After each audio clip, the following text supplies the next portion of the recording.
Good morning class. हम पढ़ रहे थे इस्लाम का उदय और विस्तार। इसमें अभी तक हमने पढ़ा बहुत सारे शिक्षा और संस्कृति हमारा टॉपिक चल रहा था। इसमें हम पढ़ चुके हैं कि बहुत सारे पुस्तकों का निर्माण धीरे धीरे इस्लाम धर्म में होने लगा था। अनेक प्रकार के वर्णन होने लगे थे। पहले कहानियाँ थी, फिर धीरे धीरे इतिहास को लिखने की परंपरा प्रारंभ हुई, फिर भूगोल और यात्रा वृत्तांत भी प्रारंभ हुआ और अनेक लेखकों ने अपने अपने विचार प्रस्तुत किए। और इतिहास में बहुत सारे ऐसे लेखक भी हैं जिनके बारे में इसमें बताया गया है। अब बात करें 10वीं शताब्दी की, तो 10वीं शताब्दी में इस्लामी दुनिया ऐसी उभर कर आ रही थी जिसको आज हम पहचान भी सकते हैं और उस समय भी लोग पहचान रहे थे। धार्मिक इमारतें बनने लगी थी अब, क्योंकि जो इनका मुख्य केंद्र था मस्जिद या इबादतगाह, मकबरा, तो ऐसी नमूने इन्होंने प्रस्तुत किए उसके अंतर्गत जो बाहरी दुनिया की पहचान बन रही थी। इन मस्जिदों में, इबादतगाह में, मकबरों में मेहराब, गुंबद, मीनार, खुले सहन यानी प्रांगण, सहन का अर्थ यहाँ प्रांगण है, और ऐसी इमारतें बनाई गई थी जो आध्यात्मिक और व्यवहारिक ज़रूरतों के आधार पर बनाई गई थी। पहली शताब्दी में मस्जिद एक विशिष्ट वास्तुशिल्पीय यानी खम्भों के सहारे वाली छत के रूप में होती थी, यानी खम्भे और छत बनाए जाते थे उसमें। फिर धीरे धीरे मस्जिद में एक खुला प्रांगण यानी सहन बनने लगा था, और फिर वहीं एक उसी प्रांगण में एक फव्वारा भी बनाया गया था। और ये जो फव्वारा बनाया गया था वो जलाशय के रूप में प्रांगण को भी जोड़ता था और एक बड़ा कमरे की ओर खुलता था, जहाँ प्रार्थना के लिए लंबी कतारें होती थी, लोग नमाज करते थे, और जो व्यक्ति यानी इमाम होते थे उनके लिए एक बड़ा स्थान होता था। बड़े कमरे की दो विशेषताएं होती थी। एक तो दीवार में एक मेहराब होता था जिसमें मक्का की दिशा का संकेत था, यानी मक्का की ओर मुँह करके लोग नमाज पढ़ते थे। एक मंच होता था दूसरा, जहाँ शुक्रवार के समय दोपहर में नमाज होती थी और कुछ प्रवचन यानी व्याख्यान दिए जाते थे। और इमारत में एक मीनार भी होती थी जिस पर कुछ नियम के समय कुछ विशेष नियम होते थे, उस समय प्रार्थना के लिए लोगों को बुलाया जाता था। मीनार नए धर्म का अस्तित्व का प्रतीक थी, यानी कि धीरे धीरे धर्म में परिवर्तन हो रहा था और इनकी जो इबादत की जगह थी उसमें कुछ नए नए परिवर्तन हो रहे थे। और उस समय शहर और गांव के लोगों को समय का जो अंदाज़ा है वो 5 प्रार्थनाएं होती थी, उनकी कुछ आवाज़ें जो अलग अलग प्रकार से प्रस्तुत करते थे, साप्ताहिक प्रवचन होते थे, उससे ही वो समय का अंदाज़ा लगाते थे।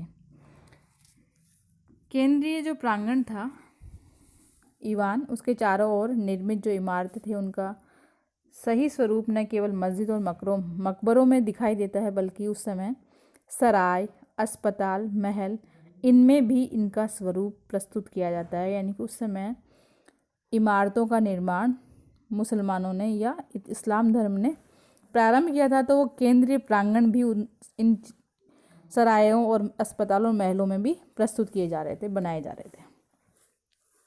उम्मयदों ने नकली स्थानों में मरसली महल बनाए, जैसे फिलिस्तीन में खिरबत अल मफजर और जॉर्डन में कुसाई अमरा।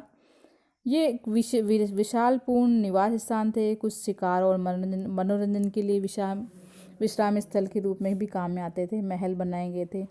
रोमन और सशानी साम्राज्य के अंतर भी ऐसे वास्तुशिल्प बनाए गए थे। साथ में इन्हें जो ये महल आदि बना रहे थे, अस्पताल या सराय, इनमें बहुत सारे चित्र और प्रतिमाएं, पच्चीकारी भी की जा रही थी, इनसे सजाया जा रहा था।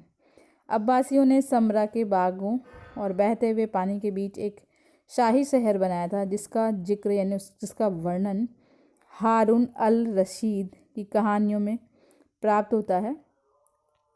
बगदाद में अब्बासियों के विशाल महल, काहिरा में फातिमियों के महल भी बताए गए हैं, जो साहित्यिक पुस्तक में जिनका उल्लेख है। आज वो है नहीं, वर्तमान में लुप्त हो चुके हैं। इस्लामी धार्मिक कला की अगर हम बात करें तो प्राणियों के चित्रण की उस समय मनाही थी, यानी प्राणियों का चित्रण नहीं था, लेकिन फिर भी उस कला में 2 रूप थे। एक था खुशनवीसी, जिसका अर्थ है सुंदर लिखने की कला। एक दूसरा था अरबेस्क, यानी ज्यामिति या वनस्पतीय डिज़ाइन बनाई जाती थी इमारतों में, और इमारतों को सजाने के लिए इन दोनों का ही प्रयोग होता था। आमतौर पर धार्मिक उद्धरणों के छोटे बड़े शिलालेख भी उस समय लिखे जाते थे। कुरान की 8वीं और 9वीं शताब्दियों की पांडुलिपियों में खुशनवीसी यानी कि सुंदर लिखने की कला को काम में लिया और सर्वोत्तम रूप उसका आज भी सुरक्षित रखा गया है। किताब है, एक पुस्तक है अल अघानी यानी गीत पुस्तक, कलीला दिमना जो कहानी वाली किताब है, हरीरी की मकामात ये भी एक साहित्यिक पुस्तक है। साहित्यिक कृतियों में छोटे छोटे चित्र उसी तरह से बनाए गए हैं जो कि पुस्तक का सौंदर्य भी बढ़ा रहे हैं और चित्रावली भी यानी चित्र भी उसमें प्रस्तुत किए गए हैं। ये तकनीक अब इस्लाम में प्रारंभ हो चुकी थी। इस्लाम के अंदर इमारतों और पुस्तकों का चित्रण में उद्यान की कल्पना और उनके पेड़ और पौधे थे उनके नमूनों का उपयोग भी धीरे धीरे पुस्तकों में भी किया जाने लगा, यानी सजावट होने लगी। जिन इस्लामी क्षेत्रों का अध्ययन हमने किया है अभी तक, इस्लाम के बारे में कैसे विस्तार हुआ, ये जो मानव सभ्यता को फलीभूत करने के लिए ही बताया गया है। इसके प्रमुख 3 पहलू थे। अगर हम इस्लाम की बात करें, इस्लाम धर्म के विकास की बात करें, तो इसके मुख्य 3 बिंदु थे: धर्म, समुदाय और राजनीति। धर्म और समुदाय दोनों एक थे क्योंकि धर्म के जो लोग थे, धर्म को मानने वाले इस्लाम धर्म के लोग, वो एक समुदाय के रूप में कार्य करते थे, लेकिन राजनीति जो क्षेत्र था वो अलग था। 5 शताब्दियों में तो शुरू में तो ये गोले शुरू में लग रहे थे कि अलग अलग हैं, क्योंकि धर्म और समुदाय राजनीति कुछ विरोध हो रहे थे, इस्लाम धर्म का प्रसार हो रहा था। लेकिन बाद में ये जो धर्म और समुदाय थे वो एक थे और एक ही गोले में थे। और निजी मामलों में, उनकी रीतियों में, शरिया जो इनका धार्मिक ग्रंथ है उसमें मुस्लिम समुदाय का प्रभाव बताया गया था। इसलिए इन दोनों में तो एकता पाई गई थी, यानी एक ही रूप था। समुदाय के लोग उस धर्म को मानते थे, वैसा ही कार्य करते थे। लेकिन राजनीतिक जो क्षेत्र था वो बिल्कुल अलग था, क्योंकि जो इस्लाम के जो धार्मिक कुलीन शासक नहीं थे उस समय, वे धार्मिक अस्मिता को परिभाषित जरूर कर रहे थे, यानी कि अपने धर्म को, इस्लाम धर्म को बढ़ाने का कार्य जरूर कर रहे थे, लेकिन वो वास्तव में इस्लाम के कुलीन शासक नहीं थे। धर्म और समुदाय को अगर अलग रखें तो वास्तव में राजनीतिक क्षेत्र अलग था।